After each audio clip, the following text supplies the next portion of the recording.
Get a mask that has an elastic, and you don't want to wear the elastic. Now here's one that you're gonna put.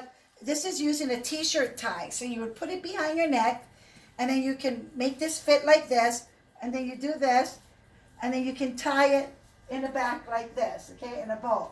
Now, most of the masks you might get, if it has these come closer here, that it has like where you can put it through. All you're going to use is your get a safety pin. If that's all you have, then you would just put the end and then weave it through, and you can change it or change your elastic the same way. So let me show you how to make the t-shirt tie. Very simple. Get a old t-shirt. You're going to have to cut the bottom off, you know, where the hemming is, because we can't use that. So let's cut this off. Now the thing is that if you gotta use an adult shirt, and because the kid's shirt is kind of short. Okay, so this is an old t-shirt, so I'm folding it over so I can cut it. Cut it about 1 inch. Okay, I'm just winging it, and you just need to wing it.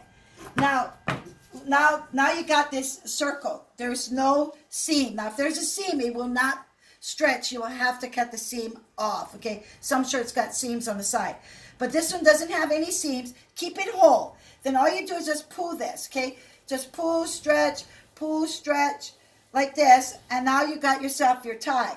Don't cut it to after, because then it'll be all one. Then you cut it in half. You're going to take your safety pin, and you're going to weave it through, pull it through, and then you can change your mask from a elastic to a tie. And this is really comfy. We tried different things, and t-shirt works the best. All right, aloha. Thank you.